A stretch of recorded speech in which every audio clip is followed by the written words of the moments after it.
پرویز مشرف کا دور اقتدار اپنی آخری سانسیں لے رہا تھا۔ اکبر بگٹی کا قتل اور پھر ادھر وکلاء کی جج بحالی تحریک نے مشرف کو پریشان کر رکھا تھا، اور ساتھ ہی لال مسجد سانحہ کا پریشر جنرل مشرف کے اقتدار کے سورج کو گنا رہا تھا۔ مشرف کا اقتدار بھنور میں مکمل طور پر پھنس چکا تھا کہ محترمہ بے نظیر بھٹو شہید کو لیاقت باغ راولپنڈی جلسے کے بعد جلسہ گاہ سے کچھ ہی فاصلے پر شہید کر دیا گیا۔ پاکستان جو پہلے ہی قیادت کے بحران کا شکار تھا، بی بی شہید کی شہادت سے ایک وسیع خلی پیدا ہو چکی تھی۔ محترمہ بے نظیر بھٹو سے بھی سیاسی غلطیاں سرزد ہوئیں، مگر اپنے ہم عصر سیاسی قیادتوں میں سب سے ذہین اور سلجھے ہوئے مزاج کی خاتون تھی۔ عالمی سطح کی سیاسی لیڈر سمجھی جاتی تھی۔ آصف زرداری کسی طور پر بھی محترمہ کا متبادل نہیں بن سکتے تھے، اور نہ ہی بلاول کی وہ ذہنی سطح تھی کہ وہ ڈولتی ہوئی پیپلز پارٹی کی کشتی کو مستقبل میں سہارا دے سکتا۔ مگر اس کے باوجود پاکستانی ہمدرد قوم نے 2008 کے الیکشن میں ہمدردی کا ووٹ پیپلز پارٹی کے پلڑے میں ڈالا۔ یوں پیپلز پارٹی مرکز میں اپنی حکومت بنانے میں کامیاب ہو گئی۔ پاکستان ایک مرتبہ پھر دہشت گردوں کی زد پہ تھا۔ ملک غیر یقینی کی صورتحال سے دوچار تھا۔ ہر طرف خون کی ندیاں بہہ رہی تھیں۔ سیاستدان اپنی اپنی سیاسی بقا کی جنگ میں مصروف تو دوسری جانب دہشت گردوں نے ملک بھر میں صف ماتم بچھا رکھی تھی۔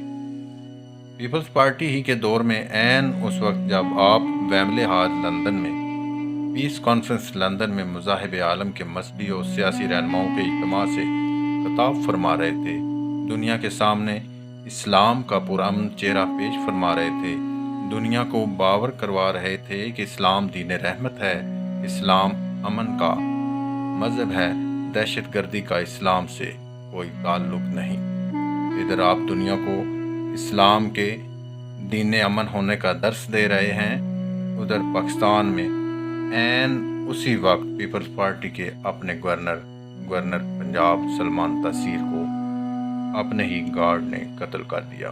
آپ ویمبلے کانفرنس سے نماز مغرب کے وقفہ کے لیے اٹھتے ہیں، ایک پاکستانی نجی ٹی وی کا اینکر آپ کو روک لیتا ہے اور سوال کرتا ہے کہ ڈاکٹر صاحب، آپ یہاں لندن میں بیٹھ کر دنیا کو امن کا درس دے رہے ہیں، اور خبر ہے کہ پاکستان میں آپ ہی کے سلسلے کے ایک فرد ممتاز قادری نے گورنر پنجاب کو قتل کر ڈالا، جو کہ آن ڈیوٹی تھا اور سلمان تاثیر کے سیکیورٹی سکواڈ کا حصہ تھا۔ آپ اس عمل کے متعلق کیا کہیں گے؟ اب جو سوال تھا آپ نے اس کے مطابق ہی جواب دینا تھا۔ سو آپ نے اس قتل کی مذمت کی کہ یہ جرم ہے اور میں اس کی مذمت کرتا ہوں۔ اسلام قانون کو ہاتھ میں لینے کی اجازت نہیں دیتا۔ یہ غلط ہوا جس نے بھی کیا۔ خیر، آپ نے نماز مغرب پڑھی، واپس دوبارہ کانفرنس کے اگلے سیشن میں شریک ہو گئے۔ کانفرنس کو دنیا بھر میں پذیرائی ملی۔ پاکستان میں بھی اس کانفرنس پر خوشی اور مسرت کا اظہار کیا گیا۔ آپ اپنے دیگر کاموں میں مصروف ہو گئے۔ ادھر پاکستان میں بھی تنظیمی سرگرمیاں غیر معمولی طور پر تیز ہو چکی تھیں۔ خصوصاً مصطفی اسٹوڈنٹ موومنٹ کے ناصر باغ کے کامیاب ترین جلسہ عام کے بعد تمام تنظیمات کی تحریک میں تیزی آ چکی تھی۔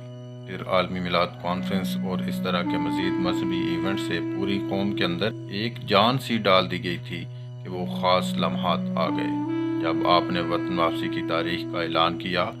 گویا تحریک منہاج القرآن کا ہر فورم جوان ہو گیا ہو، ہر طرف استقبال قائد کے لیے یونٹ سطح سے مرکزی قیادت تک اپنے قائد کے بھرپور استقبال کی تیاریوں میں مصروف ہو گئے۔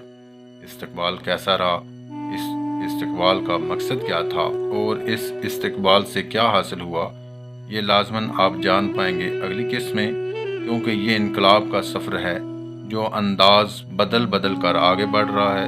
منزل کتنی دور ہے یہ آئندہ پہ چھوڑتے ہیں کہ طاہر سے شیخ الاسلام اور مجدد عصر تک کا سفر تو مکمل ہو چکا، اب قائد انقلاب کی دہلیز پر قدم رکھا جا چکا ہے۔